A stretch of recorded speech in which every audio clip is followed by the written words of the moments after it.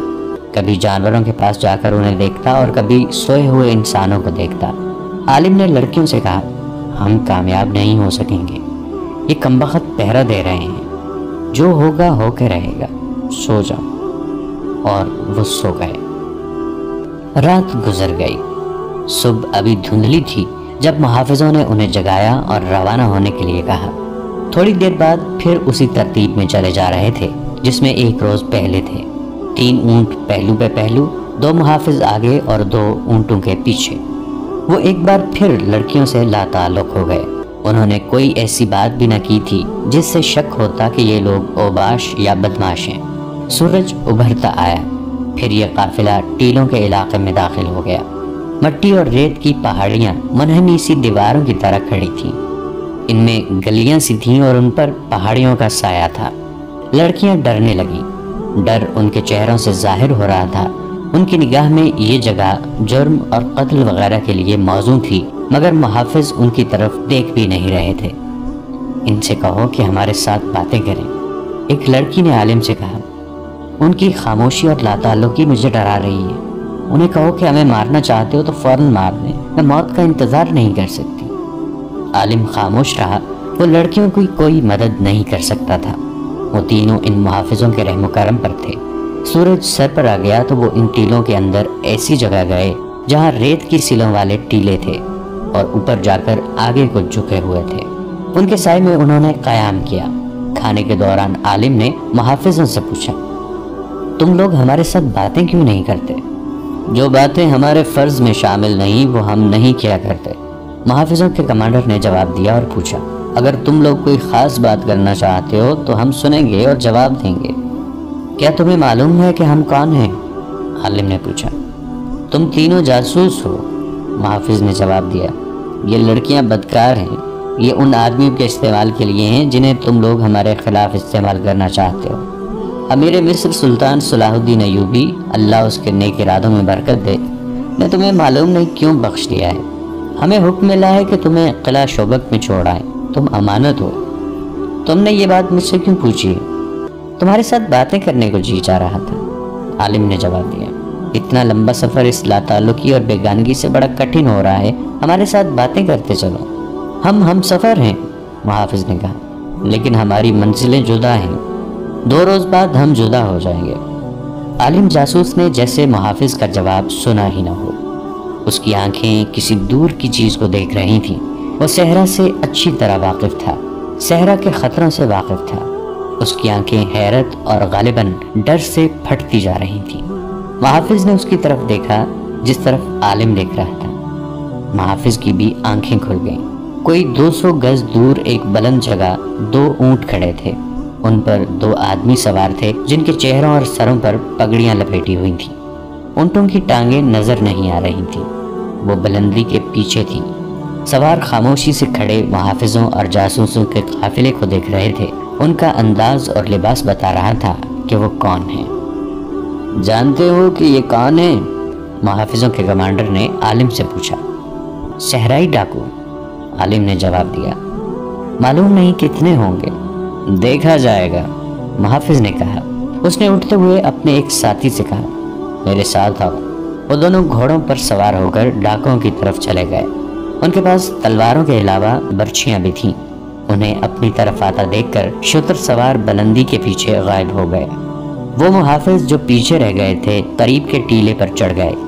عالم نے لڑکیوں سے کہا، میرا خیال ہے تمہارا خدشہ صحیح ثابت ہو رہا ہے۔ یہ سلطان ایوبی کے بھیجے ہوئے آدمی معلوم ہوتے ہیں، ورنہ یہ محافظ اتنی دلیری سے ان کی طرف نہ جاتے۔ ایوبی تم دونوں کو بہت ذلیل کرانا چاہتا ہے۔ میرے لیے تو موت لکھی ہوئی ہے، تمہیں بڑی خوفناک سزا دی جائے گی۔ اس کا مطلب یہ ہے کہ ہم آزاد نہیں؟ ایک لڑکی نے کہا۔ ہم ابھی تک قیدی ہیں، یہی معلوم ہوتا ہے، دوسری لڑکی نے کہا۔ دونوں محافظ واپس آ گئے۔ ان کے ساتھی اور جاسوس ان کے گرد جمع ہو گئے۔ محافظوں کا کمانڈر جس کا نام حدید تھا انہیں بتانے لگا۔ وہ صحرائی قزاق ہیں، ہم ان سے مل آئے ہیں، ان کی تعداد معلوم نہیں ہو سکی۔ یہ دونوں جو ہمیں دیکھ رہے تھے کہتے ہیں کہ صبح سے ہمارا پیچھا کر رہے ہیں۔ انہوں نے مجھے کہا ہے کہ تم فوج کے آدمی اور مسلمان معلوم ہوتے ہو، لیکن یہ لڑکیاں مسلمان نہیں۔ یہ دونوں لڑکیاں ہمارے حوالے کر دو، ہم تمہیں پریشان نہیں کریں گے۔ میں نے انہیں کہا کہ یہ لڑکیاں کسی بھی مذہب کی ہوں، ہمارے پاس امانت ہیں، ہم جیتے جی تمہارے حوالے نہیں کریں گے۔ وہ مجھے سمجھانے کی کوشش کرتے رہے کہ ہم اپنی جانیں ضائع نہ کریں۔ میں انہیں کہہ آیا ہوں کہ پہلے ہماری جانیں ضائع کرو، پھر لڑکیوں کو لے کے جانا۔ اس نے عالم اور لڑکیوں سے پوچھا، تم کوئی ہتھیار استعمال کر سکتے ہو؟ ان لڑکیوں کو ہر ایک ہتھیار چلانے کی تربیت دی گئی ہے۔ عالم نے کہا، تمہارے پاس برچیاں ہیں، تلواریں بھی ہیں اور تیر کمان بھی ہیں، ان میں سے ایک ایک ہتھیار ہمیں دے دو۔ ابھی نہیں، حدید نے سوچ کر کہا، میں قبل از وقت تمہیں ہتھیار نہیں دے سکتا۔ اگر ڈاکوؤں سے ٹکر ہو گئی تو اس وقت دے دوں گا۔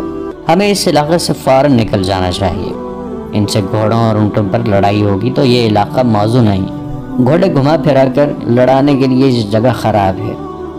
وہ فوراً وہاں سے چل پڑے۔ محافظوں نے کمانیں ہاتھوں میں لے لی اور ترکش کھول دیے۔ حدید آگے تھا۔ اسے اس کے ساتھی نے کہا، ان جاسوسوں کو ہتھیار دینا ٹھیک نہیں، آخر ہمارے دشمن ہیں، ہو سکتا ہے کہ ڈاکوؤں کے ساتھ مل کر ہمیں مار ڈالیں۔ عالم لڑکیوں سے کہہ رہا تھا، ان لوگوں کی نیت ٹھیک نہیں، انہوں نے ہمیں ہتھیار دینے سے انکار کر دیا ہے۔ ڈاکو ان کے اپنے آدمی ہیں، یہ تم دونوں کو ان کے حوالے کر دیں گے اور مجھے مروا دیں گے۔ دونوں کو ایک دوسرے پر بھروسہ نہیں تھا اور دونوں پر ڈاکوؤں کا ڈر سوار ہو گیا تھا۔ حدید نے اپنے محافظوں سے کہہ دیا تھا کہ کوئی نقاب پوش نظر آئے تو مجھے بتائے بغیر اس پر تیر چلا دو، ان کے ساتھ ٹکر ضرور ہوگی، دیکھنا یہ ہے کہ کب ہوگی اور کہاں ہوگی۔ وہ تیز رفتاری سے چلتے گئے۔ گھوڑوں اور اونٹوں کو آرام، چارہ اور پانی ملتا رہا تھا، اس لیے تھکن کا ان پر کوئی اثر نہیں تھا۔ ٹیلوں کا علاقہ بہت دور تک چلا گیا تھا، کئی جگہوں پر یہ قافلہ اونچے ٹیلوں کے درمیان آ جاتا تھا۔ حدید کو ڈر یہ تھا کہ ڈاکو اوپر سے تیر نہ برسا دیں۔ اس نے گھوڑوں کو ایڑ لگانے کو کہا اور جاسوسوں سے کہا کہ وہ بھی اونٹوں کو گھوڑوں کی رفتار پر کر لیں اور اوپر کو دیکھتے رہیں۔ وہ اس علاقے سے نکل گئے، کوئی ڈاکو نظر نہیں آیا۔ سورج نیچے جانے لگا تھا۔ ایک بار دور دو اونٹ اسی سمت پر جاتے نظر آئے جدھر یہ قافلہ جا رہا تھا۔ قافلہ چلتا رہا، راستے میں ایک جگہ پانی مل گیا، انہوں نے جانوروں کو پانی پلایا، خود بھی پیا اور چل پڑے۔ سورج نیچے جاتا رہا اور افق کے پیچھے چلا گیا۔ شام تاریک ہوئی تو حدید نے قافلے کو روک لیا اور کہنے لگا، یہ جگہ لڑائی کے لیے اچھی ہے کیونکہ ارد گرد کوئی رکاوٹ نہیں۔ اس نے گھوڑوں کی زینیں کھول لی تاکہ ضرورت کے وقت گھوڑے تیار ملیں۔ اونٹوں کو بٹھا دیا گیا۔ کھانا کھا کر حدید نے لڑکیوں کو اپنے درمیان لیٹا لیا اور انہیں کہا کہ وہ ہوشیار رہیں۔ محافظوں سے کہا کہ وہ کمانیں تیار رکھیں، سوئیں نہیں، لیٹے رہیں۔ اسے یقین تھا کہ رات کو حملہ ضرور ہوگا۔ رات آدھی گزر گئی، صحرا پرسکون اور خاموش رہا۔ پھر اچانک ان کے گرد سیاہ بھوتوں جیسے بڑے بڑے سائے دوڑنے لگے۔ اونٹوں کے قدموں کی دھمک دھمک سنائی دے رہی تھی اور زمین ہل رہی تھی۔ اونٹوں کی تعداد 10 سے زیادہ معلوم ہوتی تھی۔ ان پر ایک ایک سوار تھا۔ وہ محافظوں وغیرہ کو دہشت زدہ کرنے کے لیے ان کے ارد گرد اونٹوں کو دوڑا رہے تھے۔ 3-4 چکر پورے کر کے ایک نے للکارا، لڑکیاں ہمارے حوالے کر دو، تم سے کچھ اور لیے بغیر ہم چلے جائیں گے۔ اس کے جواب میں حدید نے لیٹے لیٹے پہلا تیر چلایا، جسے تیر لگا اس کی بڑی زور کی آواز سنائی دی۔ دوسرے محافظوں نے بھی لیٹے لیٹے ایک ایک تیر چلایا۔ 2 اونٹ بلبلا کر بولے اور بے قابو ہو گئے۔ حدید نے لڑکیوں سے کہا، بھاگنا نہیں، ہمارے ساتھ رہنا۔ شتر سواروں میں سے کسی نے کہا، ٹوٹ پڑو، کسی کو زندہ نہ چھوڑو، لڑکیوں کو اٹھا لو۔ صحرا کی ریت اتنی شفاف ہوتی ہے کہ چاندنی نہ ہو تو بھی کچھ دور تک نظر آ جاتا ہے۔ شتر سوار اونٹوں سے کود آئے، پھر تلواریں اور برچیاں ٹکرانے کا اور دونوں فریقوں کی للکار کا شور رات کا جگر چاک کرنے لگا۔ کسی کو ایک دوسرے کا ہوش نہ رہا۔ حدید اور محافظ نے لڑکیوں کو اس طرح اپنے درمیان کر لیا تھا کہ محافظوں کی پیٹھیں لڑکیوں کی طرف تھیں۔ لڑکیوں نے کئی بار کہا کہ ہمیں بھی کچھ دو۔ حدید نے کہا، میری تلوار نکال لو۔ وہ خود برچی سے لڑ رہا تھا۔ ایک لڑکی نے اس کی نیام سے تلوار نکال لی اور دونوں محافظوں کے درمیان سے نکل گئی۔ دوستو، آج کے لیے اتنا ہی۔ اسی کہانی کی اگلی قسط کے ساتھ بہت جلد حاضر ہوں گے۔ نیچے کامنٹ سیکشن میں اپنی رائے کا اظہار ضرور کیجیے گا۔ ہمارے اس چینل کو سبسکرائب کر کے نیچے موجود بیل آئیکن کو بھی ضرور کلک کیجیے گا۔ اگلی ملاقات تک کے لیے ہمارا اور آپ کا اللہ نگہبان۔